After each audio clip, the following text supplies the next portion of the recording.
السلام علیکم ورحمۃ اللہ وبرکاتہ۔ مطالعہ پاکستان کے آج کے جو لیکچر ہے یہ ہم دوسرے چیپٹر کا ہوگا، تحریک پاکستان اور پاکستان کا قیام۔ آج کا لیکچر لینے سے پہلے جو ہم نے اس سے پہلے پڑھا ہے ہم اس پر ایک نظر ڈالتے ہیں۔ اس سے پہلے ہم نے تحریک ہجرت اور نہرو رپورٹ کو دیکھا۔ تحریک ہجرت کیا تھی؟ یہ تحریک خلافت کا ہی ایک تسلسل ہے جس میں مسلمان جو تھے انہوں نے بہت بڑی تعداد میں بر صغیر کو چھوڑ کر افغانستان کی طرف ہجرت کی تھی، لیکن ان کی یہ ہجرت کسی بھی طرح سے ان کے کام نہ آئی، کیونکہ جو حاکم افغانستان تھے انہوں نے ان کو سردوں سے واپس لوٹا دیا، اور یہاں پر مسلمان ہجرت کرنے سے پہلے اپنا گھر بار، اپنے مال، اپنا جو بھی ان کی تجارت وغیرہ تھی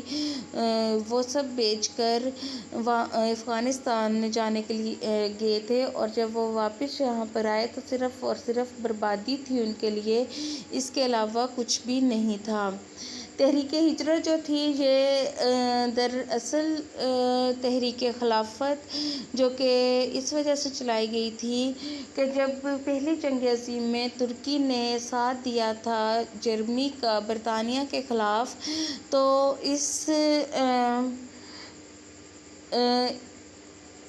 ترکی کی جو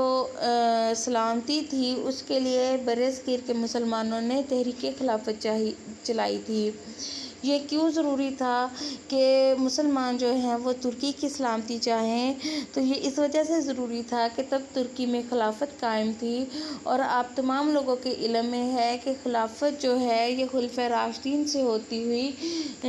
آگے بڑھی تھی، اور بنو امیہ اور بنو عباس کے خاندان تک منتقل ہوئی۔ خلفائے راشدین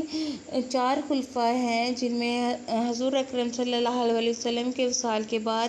پہلے خلیفہ حضرت ابوبکر صدیق رضی اللہ عنہ، دوسرے خلیفہ حضرت عمر فاروق رضی اللہ عنہ، تیسرے خلیفہ حضرت عثمان غنی رضی اللہ عنہ، اور چوتھے خلیفہ حضرت علی رضی اللہ عنہ تھے۔ تو یہ جو خلافت تھی یہ ایسے ہی منتقل ہوتی بنو امیہ اور پھر بنو عباس، اور اس کے بعد ترک میں عثمانی خاندان کو منتقل ہوئی تھی، اور کیونکہ یہ جو خلافت کا تسلسل تھا یہ خلفائے راشدین سے تھا، تو اس وجہ سے مسلمان اسے ایک مرکزیت سمجھتے تھے، اس سے ایک دلی عقیدت رکھتے تھے، انہیں دلی لگاؤ تھا خلافت سے۔ وہ خلیفہ کو اپنا تمام جو مسلمان تھے، تمام دنیا میں رہنے والے جو مسلمان تھے وہ ترکی کے خلیفہ کو اپنا خلیفہ سمجھتے تھے۔ اس وجہ سے یہاں پر برصغیر کے مسلمانوں نے ترکی کی حفاظت کے لیے، اس خلافت کے تسلسل کی حفاظت کے لیے تحریک خلافت چلائی تھی، اور اس تحریک کے جو بنیادی مقاصد تھے وہ یہی تھے کہ ترکی کی حدود میں تبدیلی نہ کی جائے، خلافت کا تسلسل قائم رکھا جائے، اور حجاز مقدس اور مقدس مقامات کی بے حرمتی نہ کی جائے۔ اسی تحریک کا تسلسل تھی تحریک ہجرت۔ گاندھی نے اس تحریک خلافت میں مسلمانوں کا ساتھ دیا، اور گاندھی نے ہی سب سے پہلے یہ مشورہ دیا تھا مسلمانوں کو کہ ان کا انگریزوں کی علمبرداری میں رہنا ٹھیک نہیں، کیونکہ وہ تو ان کی خلافت کو ختم کرنے کے در پہ ہیں، وہ تو ترکی کے حصے بکھرے کرنے کے در پہ ہیں، تو اس وجہ سے انہیں کسی ایسی جگہ پر ہجرت کر کے چلے جانا چاہیے جہاں پر مسلم حکومت قائم ہو۔ گاندھی کے اس مشورے کو علماء کرام نے ایک جذباتی طور پر لیا تھا، اور انہوں نے فتویٰ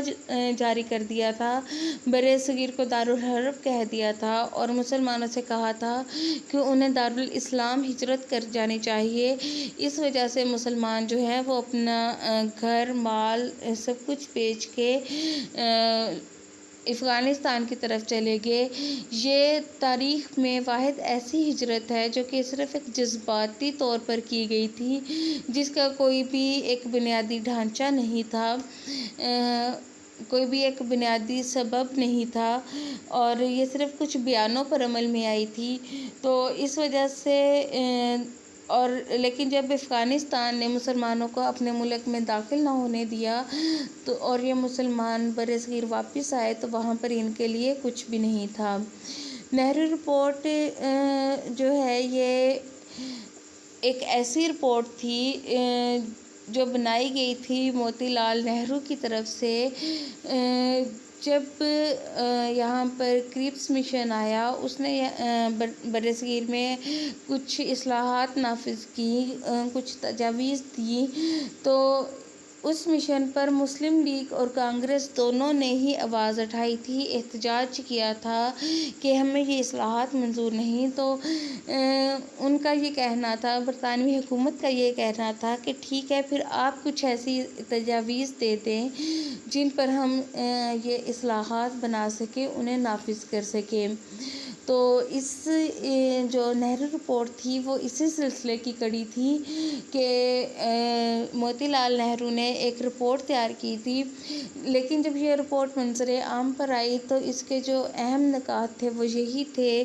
کہ ایک تو معاہدہ لکھنؤ جو تھا اس سے روگردانی کی گئی،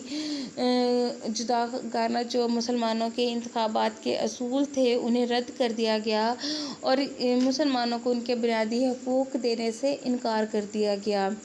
نہرو رپورٹ جو تھی وہ کسی بھی طرح سے مسلم لیگ کے لیے قابل قبول نہیں تھی۔ اس وجہ سے جو قائد اعظم محمد علی جناح نے 1929 میں 14 نکات پیش کیے، 14 تجاویز پیش کی تھی کہ آپ ان کے حساب سے اپنی جو اصلاحات ہے وہ نافذ کریں، جو کہ قائد اعظم کے 14 نکات کی حیثیت سے مشہور ہوئی۔ یہ جو 14 نکات تھے یہ وہ بنیادی نکات تھے جو کہ جس نے برصغیر میں آنے والے وقت میں ایک آئینی ڈھانچہ اس سے فراہم کیا تھا۔ یہاں پر ایک چیز کی وضاحت کروں کہ جب قائد اعظم محمد علی جناح نے یہ 14 نکات پیش کیے تھے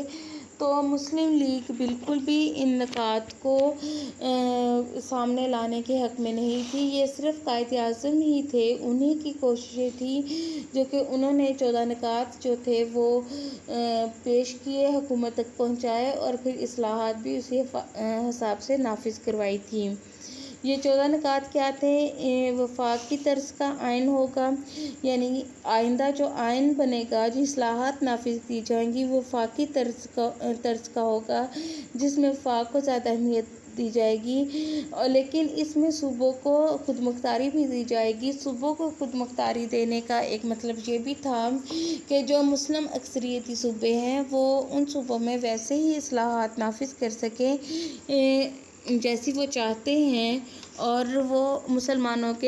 کو زیادہ سے زیادہ حقوق دلوا سکیں۔ داخلی خود مختاری، تمام صوبوں کو ایک ہی اصول پر داخلی خود مختاری دی جائے گی، یعنی کہ ایسا نہیں کیا جائے گا کہ جو مسلم اکثریتی علاقے ہیں ان کی تو حق تلفی کر دی جائے اور جو ہندو اکثریتی علاقے ہیں ان صوبوں کو زیادہ خود مختاری دی جائے، وہ صوبے اپنی اکثریت کے حساب سے قانون سازی کرنے میں آزاد ہوں۔ ایسا نہ ہو بلکہ تمام صوبوں کو ایک ہی اصول پر داخلی خود مختاری دی جائے۔ اقلیتوں کی نمائندگی، صوبوں میں اقلیتوں کو مناسب نمائندگی دی جائے، یعنی کہ جو صوبوں کی اسمبلیاں ہیں ان میں جو اقلیتوں کے بھی نمائندے شامل کیے جائیں تاکہ وہ اقلیتوں کے حقوق کے لیے بھی بات کر سکے، ان کے لیے بھی آواز بلند کر سکے اور ان کے حساب سے بھی قانون سازی کروا سکے۔ مسلمان ممبران کی تعداد، مرکزی اسمبلی میں مسلمان ممبران کی تعداد 1/3 سے کم نہ ہو، یعنی کہ جو مرکزی اسمبلی سے مراد یہ تھا کہ جو وفاق میں اسمبلی پائی جاتی ہے جس میں برطانوی حکومت کے نمائندے بھی بیٹھتے ہیں، جس میں ہندوؤں کے نمائندے بھی ہوتے ہیں، تو ان تمام نمائندوں کے حساب سے مسلمانوں کی تعداد 1/3 سے کم نہ ہو، یعنی کہ جتنے نمائندے بھی ہوتے ہیں ان کا تیسرا حصہ مسلمان نمائندوں کا وہاں پر موجود ہونا چاہیے۔ انہیں مرکزی اسمبلی میں اتنی نمائندگی ملنی چاہیے آئندہ آئین میں، آئندہ دستور میں۔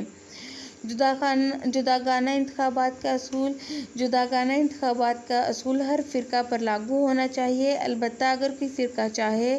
تو اپنی مرضی سے مخلوط طریقۂ انتخابات کو قبول کر سکتا ہے۔ جداگانہ انتخابات کیا تھے کہ مسلمان یہ چاہتے تھے کہ انہیں ان کے جو نمائندے ہیں انہیں وہ چننے کا حق دے دیا جائے، تاکہ ہر فرقہ جو ہے وہ ان نمائندوں کو ہی چنے جو کہ ان کے حقوق کے لیے آواز اٹھا سکے، جو کہ مناسب انداز میں ان کی رہنمائی کر سکیں، جو کہ ایک ٹھیک طریقے کے ساتھ حکومت کے ساتھ ڈیلنگ کر سکیں۔ تو اس وجہ سے کیونکہ وہ نمائندے وہ لوگ انہی میں سے ہوں گے، وہ ان کی مشکلات کو زیادہ بہتر سمجھیں گے، اس وجہ سے جداگانہ انتخابات کے اصول کو بھی آئندہ آئین کا حصہ بنایا جائے۔ صوبوں کی حدود میں کوئی ایسی تبدیلی نہ کی جائے جس سے پنجاب، بنگال اور شمال مغربی سرحدی صوبہ کی مسلمان اکثریت متاثر ہوتی ہو، کیونکہ یہ جو تمام صوبے تھے جن میں پنجاب، بنگال اور شمال مغربی سرحدی صوبہ جو تھا، جو کہ موجودہ خیبر پختونخوا جو کہلاتا ہے، تو یہ تمام صوبے ایسے تھے جس میں مسلمان اکثریت میں تھے، اور مسلمان نہیں چاہتے تھے کہ ان صوبوں میں کوئی تبدیلی کی جائے، ان کی سرحدوں میں کوئی کمی بیشی کی جائے، یا پھر یہاں پر ایسی اصلاحات نافذ کی جائیں ان صوبوں میں جو کہ مسلم اکثریت کو نظر انداز کر دیں، جو کہ ان کے حقوق کے لیے نہ ہوں، ان کی فلاح و بہبود کے لیے نہ ہوں، ان کی ترقی کے لیے نہ ہوں۔ اس وجہ سے وہ چاہتے تھے کہ صوبوں کی حدود میں ایسی کوئی بھی تبدیلی نہ کی جائے کہ جو مسلم اکثریتی صوبے ہیں وہ کسی بھی طرح سے متاثر ہوں۔ مذہبی آزادی، تمام لوگوں کو یکساں مذہبی آزادی دی جائے، یہ اس چیز کو بھی ایک آئین کا ضروری حصہ بنایا جائے، کیونکہ ہندوؤں کی اکثریت میں یہ ممکن نہیں تھا کہ مسلمانوں کو ان کے مذہب کے حساب سے بھی آزادی دی جاتی۔ اس وجہ سے جناح نے یہ جو تجویز تھی یہ حکومت کے سامنے پیش کی کہ آئین میں مذہبی آزادی کو بھی ایک منظم شکل کے طور پر پیش کیا جائے کہ تمام لوگ جو کہ اقلیتوں سے تعلق رکھتے ہیں، جو اکثریتوں سے تعلق رکھتے ہیں، کسی بھی مذہب سے ہیں، تو ان تمام کو یکساں مذہبی آزادی دی جائے۔ مسودہ قانون کا طریقہ کار، اگر کوئی مسودہ قانون کسی خاص فرقے سے متعلق ہو اور اس فرقے کے 3/4 اراکین اس مسودے کے خلاف رائے دیں تو اسے نامنظور سمجھا جائے گا۔ جیسے کہ اگر کوئی ایسا قانون جو مسلمانوں کے لیے بنایا گیا ہو تو اور یا پھر کوئی بھی ایسا فرقہ، کوئی بھی ایسی عوام جو کہ اقلیت میں ہو برصغیر میں، اس کے لیے کوئی قانون سازی کی گئی ہو اور اس عوام کی جو 3/4 تعداد ہے، یعنی کہ تمام اراکین کے جو تیسرا حصہ ہے، اگر وہ اس مسودہ قانون کے خلاف ہو جائیں تو وہ لاگو نہیں ہوگا بلکہ اسے نامنظور سمجھا جائے۔ صوبہ سندھ کو بمبئی یعنی کہ جو موجودہ بمبئی ہے سے الگ کر کے ایک صوبہ بنا دیا جائے۔ سندھ اور جو بمبئی تھا اسے پہلے ایک ہی صوبے کی حیثیت حاصل تھی۔ اتنے بڑے صوبے میں جو انتظامی امور تھے ان کا چلانا بہت مشکل تھا، انتظام کو سنبھالنا مشکل تھا۔ اس وجہ سے قائد اعظم نے یہ تجویز پیش کی تھی کہ بمبئی اور سندھ کو الگ صوبہ کر دیا جائے، کیونکہ جو سندھ کے علاقے تھے، جو شہر تھے، ان میں تب بھی مسلمان اکثریت میں رہتے تھے، اور جو بمبئی تھا اس میں تب ہندو زیادہ اکثریت میں رہتے تھے۔ تو اگر ان علاقوں کو الگ کر دیا جائے تو وہاں پر مسلمان جو ہیں ان کو ان کے زیادہ حقوق مل سکتے تھے۔ اصلاحات کا نفاذ، بلوچستان اور شمال مشرقی سرحدی صوبہ میں دیگر صوبوں کی مانند اصلاحات نافذ کی جائیں، یعنی کہ کسی بھی صوبے کو پسماندہ نہ سمجھا جائے، اس میں جس طرح باقی صوبوں میں اصلاحات نافذ ہیں، قوم کی فلاح و بہبود کے لیے پالیسیاں بنائی گئی ہیں، ایسے ہی بلوچستان اور شمال مشرقی سرحدی صوبے میں بھی کیا جائے۔ سرکاری ملازمتوں میں مسلمانوں کو ان کی اہلیت اور تناسب کے لحاظ سے حصہ دیا جائے، یعنی کہ مسلمانوں پر آپ لوگوں کے علم میں ہے کہ سرکاری ملازمتوں کے دروازے بند کر دیے گئے تھے مسلمانوں کو، بلکہ جو پہلے ان کے پاس سرکاری ملازمتیں تھیں وہ بھی چھین لی گئی تھیں۔ تو اس وجہ سے قائد اعظم نے اپنے 14 نکات میں ایک تجویز یہ بھی پیش کی تھی کہ سرکاری ملازمتوں میں مسلمانوں کو ان کی اہلیت یعنی کہ ان کے قابلیت اور ان کے تناسب کے لحاظ سے حصہ دیا جائے، یعنی کہ اگر کسی صوبے میں مسلمان اکثریت میں ہیں تو اس صوبے میں سرکاری ملازمتوں میں مسلمانوں کی تعداد زیادہ ہونی چاہیے۔ مذہبی اور ثقافتی تحفظ، مسلمانوں کو مذہبی اور ثقافتی تحفظ دیا جائے، کیونکہ جو اسلام ہے یہ ایک کمپلیٹ کوڈ آف لائف ہے، اس وجہ سے مسلمانوں کا مذہبی حق بھی ان کا ایک بنیادی حق ہے۔ اسی طرح کسی بھی قوم کی ثقافت، کوئی ایسی قانون سازی نہیں ہونی چاہیے جو کہ کسی بھی قوم کی ثقافت کو متاثر کرے، اس کے ثقافتی ورثے کو ٹھیس پہنچائے، اور اس وجہ سے قائد اعظم نے اس چیز کو بھی بنیادی اہمیت دی کہ مسلمانوں کو ان کی مذہبی آزادی بھی ہونی چاہیے اور ثقافتی آزادی بھی ہونی چاہیے، ثقافتی تحفظ بھی دیا جانا چاہیے تاکہ وہ اپنی ثقافت کے مطابق زندگی بسر کر سکیں۔ مسلمانوں کی نمائندگی، صوبائی اور مرکزی وزارتوں میں مسلمانوں کو کم از کم 1/3 نمائندگی دی جائے گی، یعنی کہ جو صوبے میں وزارتیں ہیں اور جو مرکز میں وزارتیں ہیں ان میں مسلمانوں کی نمائندگی 1/3 سے کم نہیں ہونی چاہیے۔ آئین میں تبدیلی، آئین میں صوبوں کی مرضی کے بغیر کوئی تبدیلی نہیں کی جائے گی، یعنی کہ جب تک صوبوں کی مرضی نہیں ہوگی تب تک آئین میں کسی بھی قسم کی تبدیلی نہیں کی جائے گی، کیونکہ جو صوبے تھے وہ ان میں کئی صوبے ایسے تھے جو مسلم اکثریتی صوبے تھے اور کئی صوبے ایسے تھے جہاں پر ہندوؤں کی تعداد زیادہ تھی۔ تو اگر کوئی ایسا آئین بنایا جاتا، ایسا دستور بنایا جاتا جس میں مسلمانوں کو ان کے بنیادی حقوق نہ دیے جاتے تو یہ پھر مسلمانوں کے لیے مشکل کا باعث بنتا ہے۔ اس وجہ سے آئین میں اس طرح کی کوئی بھی تبدیلی نہیں ہونی چاہیے جس میں صوبوں کی مرضی شامل نہ ہو۔